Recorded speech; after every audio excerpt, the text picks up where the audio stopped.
Alright, we're going to pick up where we left off yesterday.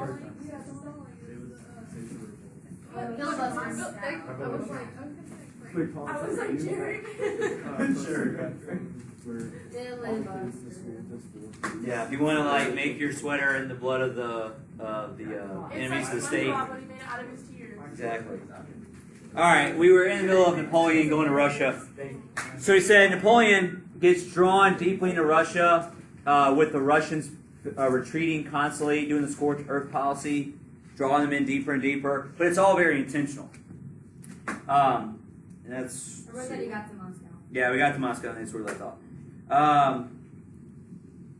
So he reached Moscow, but the city had been evacuated and was ablaze. Lacking food and supplies, Napoleon decided to retreat in October, but it came too late. So Napoleon decided that he needed to retreat to get back to supply lines, to get back to safety, but it was too late. Winter set in, and his French troops and horses began dying from the cold and starvation. So they got too deep. They didn't have enough supplies because of all the scorched earth policy. They tried to retreat to get back to supplies, but the winter set in. Many of them began to die. And they were attacked by the Russians. When it was all said and done, only 40,000 men returned back to their homes. So only 40,000 men returned after the Grand Army fell apart in the Russian winter. So the 600,000 Grand Army, only 40,000 came back. So the French hegemony ends with the Russian campaign. Hegemony refers to authority over others. So the French control over Europe, or the hegemony, ends. And those allies that he had forced to become allies, like Prussia and Austria, are going to turn on him now. So let's talk about the end of Napoleon in the Napoleonic era. Everybody's good on this? I know, right? This is so exciting. I know, right? All right. Look at my boy. Look how they did my boy. Right? All right, here we go. Wait a minute. What? All right, so as his army retreated, maybe you should just do like a sweater like on all the different stages of Napoleon's life. No, we should do that. Yeah. It would just be like after trash. So this trash bag represents Napoleon's first year, and this one is his second. As his army retreated during the Russian winter, Napoleon learned of an attempted coup back in France. Yes. You know those blankets with all the shirts combined on them? Yeah. We did that with all of our sweaters. Oh, that would be cool. That would be so cute. Like you're gonna take them all. Well, I don't know how well your sweater's gonna be made. Okay, mine is gonna be I'm gonna use Wally. So about how would you transfer that to a blanket? I'm turning all my Bell sweatshirts after this year into a big quilt. I mean, if you want to turn them in, I don't know. I feel y'all want to keep them. If y'all want to turn them in, that's fine. But like, I don't know. We'll see. No, you can do like a banner and you can like, Yeah, I understand. I see what you're saying. I But might put mine, sorry. right. We'll see. Anyway, so he rushed back to preserve his throne in France, but kind of abandoning his troops behind to basically stabilize his control in France. That's when the Austrian foreign minister, a guy who's going to be important later on, Prince Clemens von Metternich, or just Metternich. Metternich, the Austrian foreign minister, offers him an ultimatum. Metternich offers a deal to Napoleon saying, you're going to have a reduced size France, and we're going to return borders the way they used to be, or we're going to fight you. So what does Napoleon choose? Fight. Come fight me. So Napoleon refuses to take the deal. And so a quadruple alliance forms. Prussia, Austria, Russia, and Britain form the quadruple alliance. Oh, didn't see that one coming. So Britain, Austria, Prussia, and Russia form the quadruple alliance and then go to war. One final war with Napoleon, yes. So after they lost at Russia, like he ran back home before his troops because he heard of the coup. Right, so he tries to stabilize his government and he wants to stop it, exactly. So the quadruple alliance will go to war with France now for the next couple of years, and by April of 1814, Napoleon's defeated, and he has to abdicate his throne. So he has to abdicate in April of 1814. So the quadruple alliance was who? Those countries on the map up there, they're in green. Russia, Prussia, Austria, and Great Britain. All the ones we've been talking about for a while now, who are anti-France. So they defeat Napoleon finally by April of 1814, Which also puts some perspective on the War of 1812 for America. Now Britain's finally done with Napoleon. Now they can turn their attention to us. That's when they come burn down the White House and take over a lot of territory in that time period.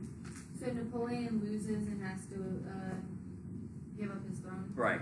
So Napoleon will be exiled to Elba. So he along with assistants and helpers will go. He'll be exiled off this island off the coast of Italy. And he's supposed to live out the rest of his day living there in Elba. He kept his imperial title, and they paid him. France had to pay him 2 million francs a year. So he kept his imperial. Huh? What's he going to use it on? Comfort. Kept his what? He kept his title of emperor, Mine I got a 401k. and he got a 2 million franc retirement plan. I mean, he has to have all these servants. He has to be able to pay them, right? So that's the purpose. 2 million a year? A year. Okay, I wouldn't mind that life. Yeah, exactly. The Quadruple Alliance agreed to restore the Bourbon dynasty in France. So the Quadruple Alliance basically says, all right, we're going to return the monarchy to France. So they bring in Louis XVIII, who reigned for the next decade or so. This is Louis. This is Metternich right here. This is Louis XVIII. So he's huh? Who's the 17th? It was a guy. He didn't he was ruling from afar. Like he wasn't actually ruling France. Like when there was not Napoleon. It's not worth mentioning. Are you saying that you did not read that article he sent out on Thanksgiving? No. Exactly. There you go. Exactly. Yeah. Okay, so, Jerry? I kind of respect the Quadruple Alliance because they could have just divided France up and taken it Right. over. They were like, no, because they want to restore what? Balance of power. It's all about balanced power, right? Also, why did they just call this a low-key world war? Was it kind of Well, they didn't know at the time. They promised to treat France with leniency. So this time, they promised to treat France with leniency. Louis XVIII has learned the lessons of the Revolution, and he's not trying to come in hammer home strong monarchy. He comes home and tries to basically usher in a lot of revolutionary ideals into his new government. So he creates a constitutional charter. So under Louis XVIII, he creates a constitutional charter which accepts many of the revolutionary changes and liberties. So he creates a new constitution, essentially. You have a constitutional charter created under Louis XVIII, which accepts many of the French Revolution changes and civil liberties. But he lacks the magnetism or that certain je ne sais quoi of Napoleon. I don't think the je ne sais quoi of Napoleon is really that ambitious. Well, he lacked that. Definite, how he just did. Right, it's just like that, spark Napoleon had, right? He wasn't invigorating the people to want to be the best French people they could be.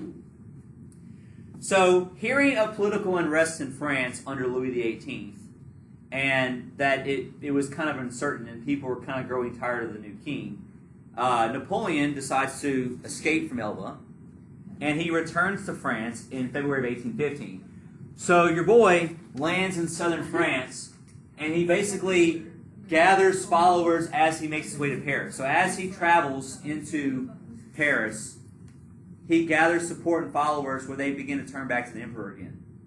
So in February of 1815, this begins the 100 Days of Napoleon, where he comes back and begins to gather support. And when he arrives in Paris, they basically throw a parade for him and celebrate his return. This is a toxic relationship. I had it so good under Napoleon. So anyway, when the French soldiers responded to the call, they returned to the emperor and they abandoned the king. So the king fled. So Louis XVIII fled out of France because the troops returned to Napoleon's command.